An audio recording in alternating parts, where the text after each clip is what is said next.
Happy Wealth Wednesday. I'm so excited to have you here. It has been incredible to see what you have built with BFF along with your co-founder and to just, be part of this amazing community of women who are really accelerating other women's journey into this new technology, emerging space, and incredible place of like wealth creation, which wealth, as we know here, means so much more than just money, but also time and energy and relationships and community. So thanks for joining us today. I'd love to kick us off with just where you're calling in from and what you're up to these days. Yeah, thank you so much. It's such a pleasure to be here. I am calling in from Southern California, just outside San Diego, on a rainy day, which generally doesn't happen this time of year, but it's a nice cozy day to be recording with you.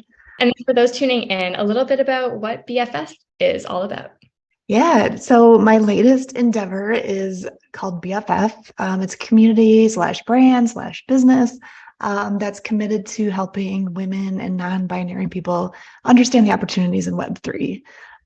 We do that through education, we do it through networking. We have a lot of incentives to join the community, such as like physical perks and services and things. So definitely at the forefront, I'd say, of this movement towards Web3, just like Eve Wealth, right? Like I think we started around the same times with some of this, similar ambitions and are doing big, important work. And I think it's important for, organizations like ours to come together and see how we can do it in a bigger, more meaningful way. Absolutely. And you've had such an amazing career as a founder and investor. So I'm just so excited to chat. You've been a partner at Color, which was like an inclusive investment fund. You are a co-founder at Supermaker. And then you actually founded a company called Schmidt Naturals, which has done so well. So coming from this amazing background, I love this first question, which is just, what got you started? What was your first ever investment before you kind of made this sort of empire? Where did you start from? Yeah, I guess I would say my first investment was in myself, right?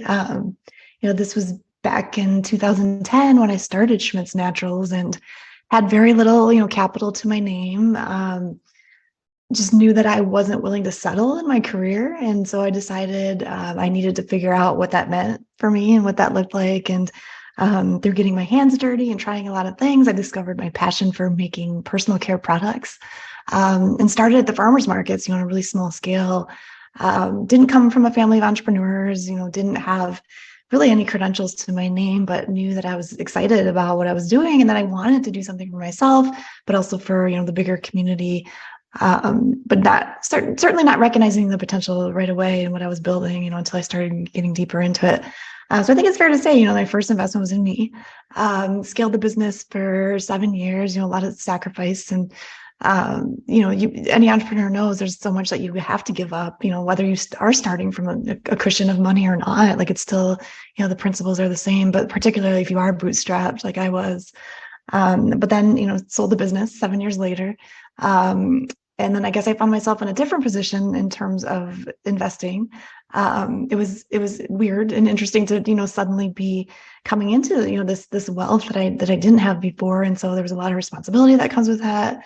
Lots of, introspection and asking yourself, like, what are my goals now? What do I want to do with this capital? And what is meaningful to me? And what can I do in a way that benefits, more people?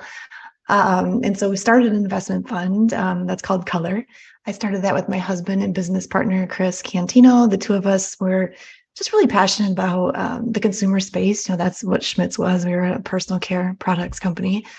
So learned so much from building that and thought I want to invest, into other businesses doing the same. But I did come from an interesting background being bootstrapped, right? So now being an investor. So I think I had a different sort of perspective there. But our first investment with Color was in a local nut butter company in Portland, which is where we were living at the time, called Wild Friends. It was started by two women. They started it in their college dorm room. And so the roots just really resonated with me and I was excited to support them. I could say more about my first investments in Web3 too, which I think is pretty interesting. I haven't been one to take, big risks in investing in big pricey NFTs, as much as I believe in the space. But it's more investing in BFF, right? Like in the business that can help others understand the potential of Web3. So I'm never one to make big, aggressive investments. But I think outside of the business, right? But when it comes to building businesses, like that in itself to me is like is probably the biggest investment you can make. Absolutely. And I'm so curious. You go from CPG and investing, which is super interesting, and then dedicate so much time and energy into this new paradigm shift that we're in, right? Into this place of Web3 or blockchain or crypto, whatever you want to call it. What got you into that space? Because it's, you go from this like physical good, really understanding a product to something that can feel so like ethereal and out of reality for a lot of people. What got you into that? Yeah, I love that question because I did step back, when I started BFF and thought, how did I make such a dramatic shift? But it really wasn't as dramatic as it might seem from the outside, because it really comes down to helping others understand opportunities and that we're all equally equipped to pursue them, right? So after I built Schmidt's, my goal became supporting other entrepreneurs, helping them take that leap, right? And again, maybe they don't come from family of entrepreneurs or significant wealth, and it's more about believing in your idea and working really hard. So I did that, of course, through my fund, but then also through writing a book called Supermaker. I published my story to let others know that they could do the same, and the tools to do it. And so with Web3 and BFF, I recognized it's the same, right? Like we're looking at these other opportunities in this new phase of the internet. So how do we get ahead, of I guess the trend, right? Or at least keep up with the trend, and to recognize that we too are just as equally equipped as others to take advantage of those opportunities. And how can we do it in a way that we work together as a community? And I also get excited about things that start really niche. This is something I talk about a lot. With Schmidt's, for example, it was natural products, so it was a very niche customer, but recognizing the opportunity to bring that to the masses, right, which was huge. And similarly with Web3, it's very niche right now, especially when you think about participation from groups like women, non-binary people. How can we do that in a way that positions us to eventually take that mainstream, right? Like Web3 is not going away. It will be mainstream. So let's get ahead of the curve and start now. I love that so much. It definitely leads into this question. I know you've covered it in a few different ways, like your role with the fund and as an investor, guiding this new mass adoption and education into Web3. I'm curious how you would define your role in the wealth space now.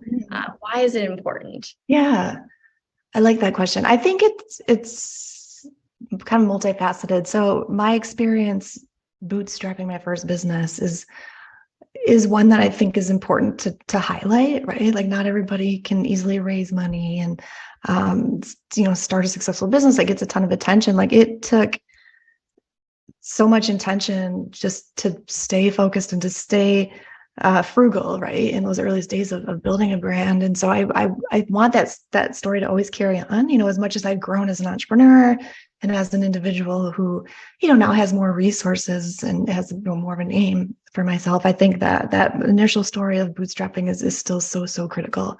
And so one that I'll always lean on, which I think is important in this conversation around wealth.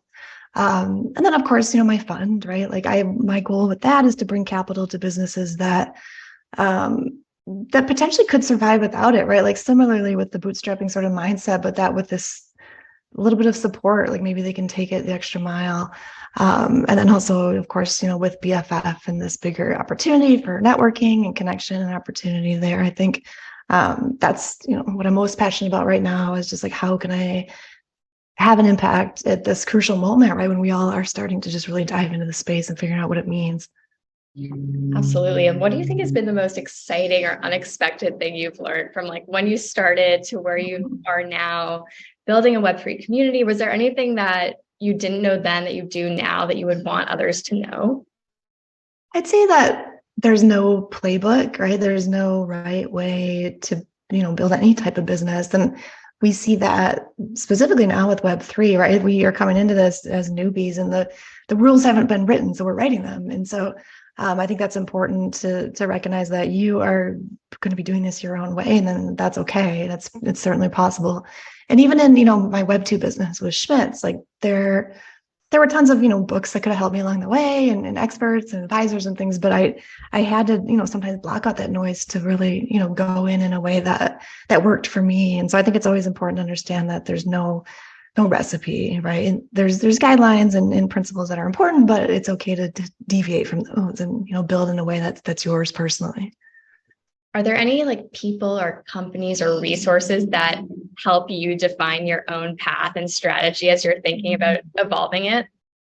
I've always really leaned into people who were sort of like building at my level or within my more intimate circle.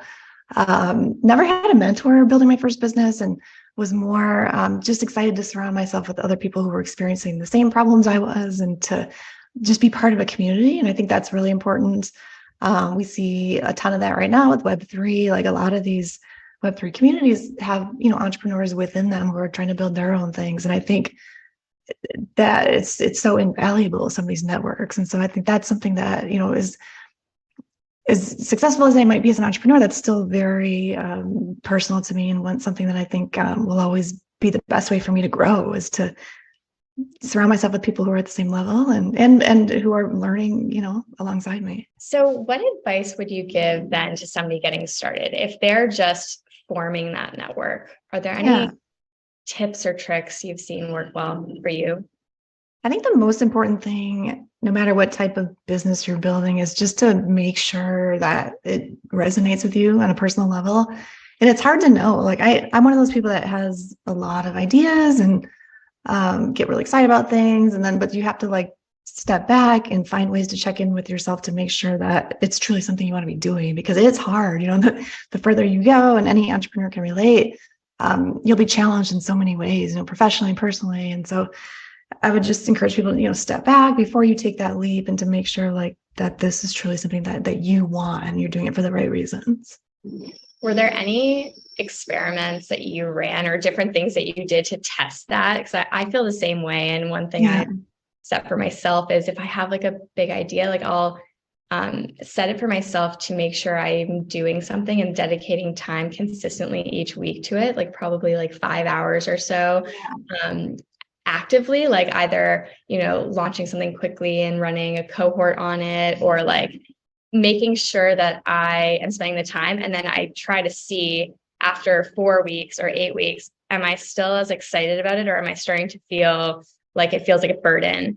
And if I can't sustain the energy around an idea for 4 to 8 weeks, then it's definitely not going to be like a year business, or 7 years in your case. Is there anything like that you do to validate ideas, especially when you're bootstrapping, like you're putting so much of your time, energy, and money into something? How do you decide what you choose? I think you said it perfectly, is give yourself the time, because things in the moment feel so exciting, right? And how much does that excitement wane? If it's something you're still thinking about 2 weeks later, then maybe there's something there.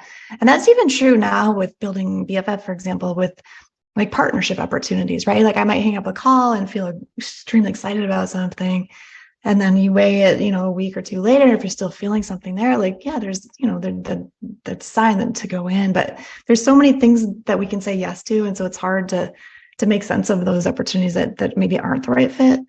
But one thing I found that works, no matter what, is just like saying things out loud too, right? Does it feel natural? Like if you're talking to friends and family about it, like, are you excited, or are you feeling embarrassed and weird about it? Like that's a good gauge, I think, of like whether it's something that you're truly meant to be doing.